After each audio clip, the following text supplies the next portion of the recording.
9h04, de retour dans le live sur TV Finance jeudi 15 juillet. Merci d'être avec nous si vous nous rejoignez. On se connecte tout de suite au marché boursier européen, des marchés qui viennent d'ouvrir. Et pour les commenter en direct, nous allons retrouver Jean-Bernard Paya, expert en analyse technique. Bonjour, bienvenue à vous.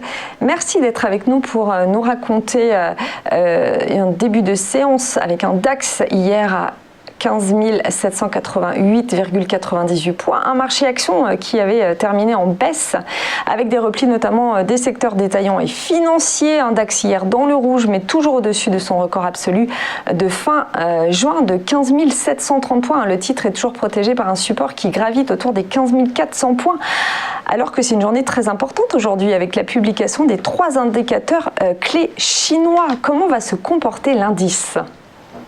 Écoutez, bonjour Karine d'abord, bonjour tout le monde. Pour ceux qui travaillent le DAX, ces 2 derniers jours ont été un peu ennuyeux, je dois dire, en l'absence de volatilité et d'amplitude.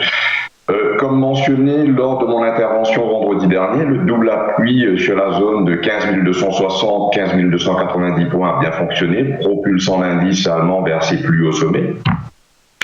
En effet, mardi, le taux d'inflation aux États-Unis est ressorti plus haut que prévu, sachant que ce chiffre est très surveillé par la Fed en vue d'un ralentissement de sa politique de rachat de bons. Et on pouvait croire que les vendeurs allaient faire l'apparition anticipant le tapering, mais le DAX a tenu bon. Et hier, les chiffres du PPI, l'indice des prix à la production, a lui aussi été en hausse, mais l'indice allemand a montré encore une fois de la résilience et n'a pas bougé d'un iota.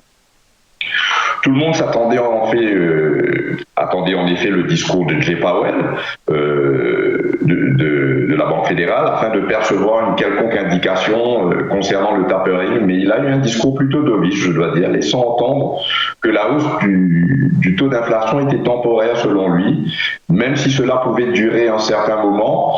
Il indiquait que les conditions actuelles ne sont pas réunies pour envisager une politique moins accommodante dans l'immédiat. Et comme vous le mentionnez, la cerise sur le gâteau étaient les chiffres de la croissance chinoise qui ont été meilleurs qu'attendus. Donc avec un tel environnement macroéconomique, tout le monde semble ravi. Pour moi, il serait surprenant de voir un retour de la volatilité dans l'immédiat, à moins d'un événement inattendu, tel qu'une accélération de la pandémie au niveau mondial. Alors, techniquement, un retracement double appui sur le plus bas de l'indice, c'est-à-dire dans la zone des 15 620, est probable, avant un mouvement en avant pour essayer de casser cette résistance autour des 15 800 points. Cela m'étonnerait, à contrario, qu'on ait visité les plus bas, d'autant plus qu'il n'y a aucun signe de retournement de tendance au niveau chartiste. Donc si jamais on retournait dans cette zone des 15 260, 15 280, le scénario actuel serait remis en cause. Mais pour l'instant, profitons des opportunités de baisse pour tenter de faire des achats et d'effectuer des écarts. Voilà mon avis, toujours à l'achat, toujours la tendance est toujours haussière. Merci, nous allons donc passer par les achats et profiter de ces opportunités de baisse. Merci pour ces analyses en direct et ce premier point sur les DAX et les marchés européens pour savoir quelles sont les tendances, les stratégies à adopter et comment se positionner. On marque une nouvelle courte pause et on poursuit ce live en direct comme son nom l'indique avec les market movers, ces valeurs à regarder avec attention. À tout de suite.